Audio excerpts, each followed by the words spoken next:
Hey, I'm glad to be with you here again on the YouTube channel Smart Tai Chi, because we like to be smart here, right? Okay, let's get down into this technique that I want to bring to your attention today, which is T stance. T stance, the Achilles heel. Now, T stance is used for transitions only. So if I want to move from here to there, I want to go from here over there to your right or to my right? So I shift the weight over, I turn out, and here, look, there's your T stance here.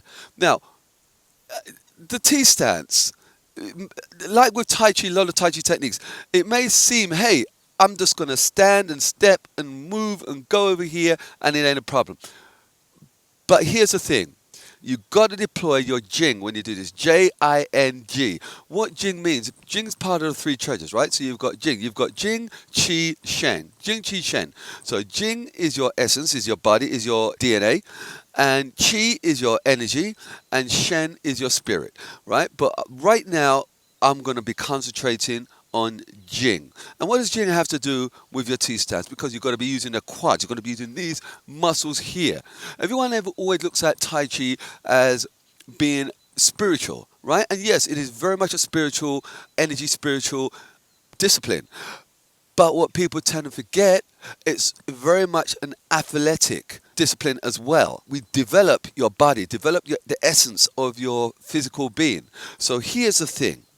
Right? When you come into your T stance, so you're here in your horse stance, yeah? Someone the other day said my horse stance is really wide. It is a little bit wide. If you want to keep everything nice and safe, you want to go in a little bit narrow. But I like to have my horse stance a little wider. So I'm here, right? This unbalanced surface here that I'm on.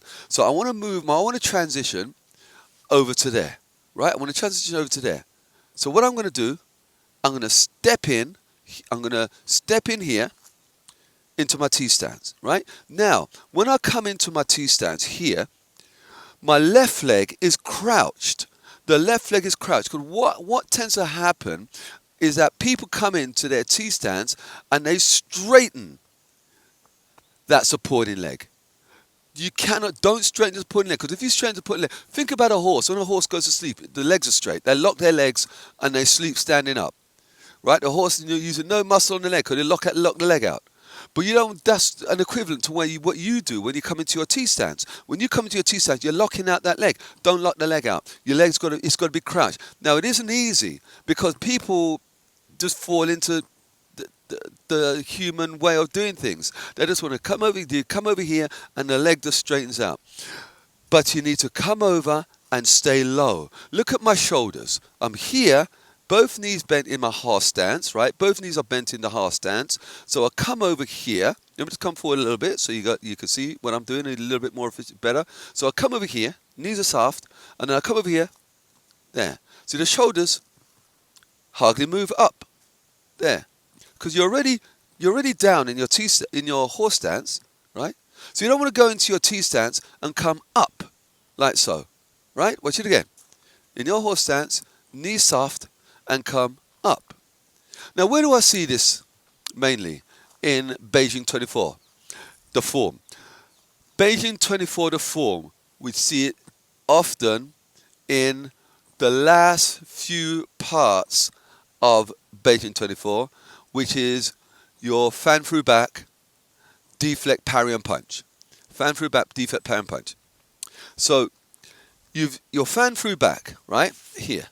Your fan through back. So remember, on this, you would normally have I do it both ways, right? I do it facing you and with my back to you. So as you're here, your arms are out like so, all right? And you come over here, and as you come in, look at this. Crouched, you're down. So what people tend to do is when they come in from your fan through back, you turn here, and they come in with that hand, and they come up, like so. So that supporting leg is straight. Now there's no yin and yang there. Your yin and yang.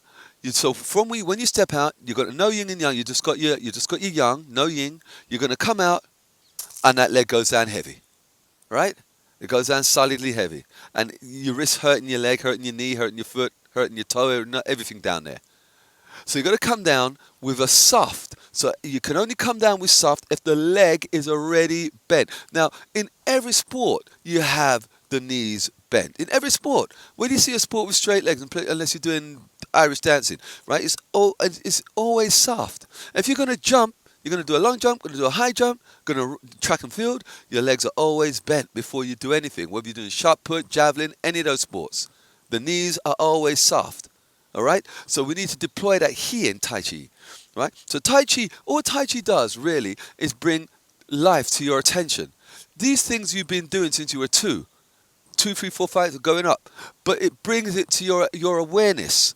So your conscious body and soul is understanding all essence of life.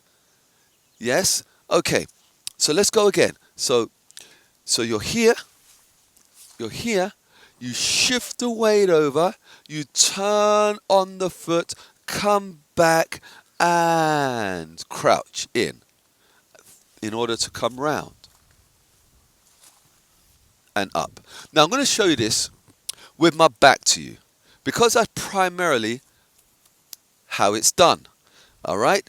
So here, you're at the end of the form. What brings us into that? What brings us into that fan through back? It is actually golden rooster stand on one leg. We've just come out of state crease through grass.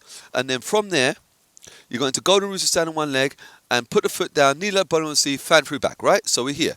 Knee left bottom of the C, fan through back. So you're here. So watch the move. You come round, and there's your T stance. Right here. Can you see that? There's your T stance. And then you come out.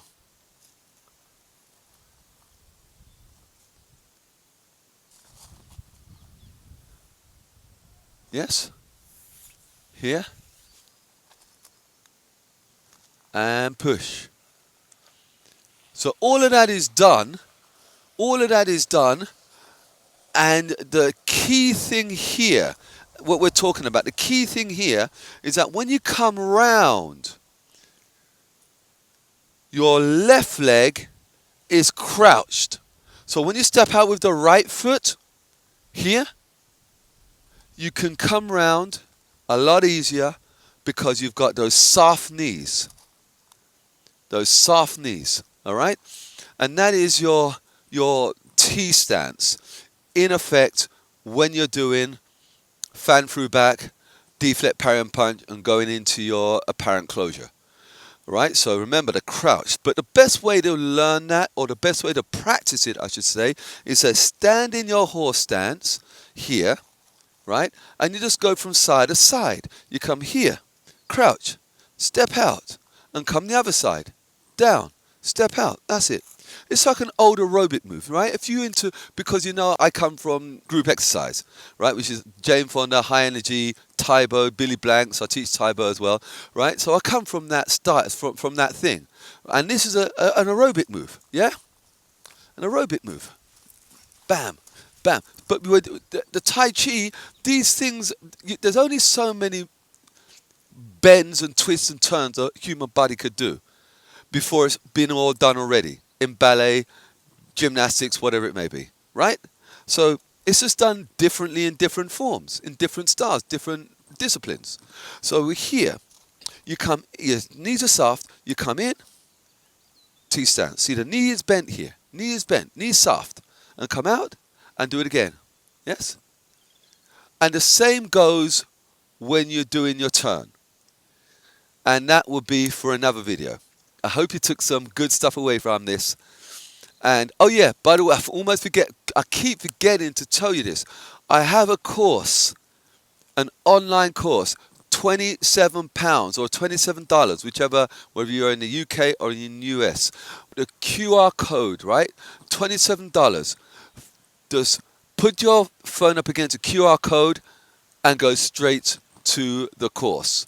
It's a great course. And everything I'm teaching you here is done in the course also. I'll see you next time. You take care. Take care of yourself. Bye-bye.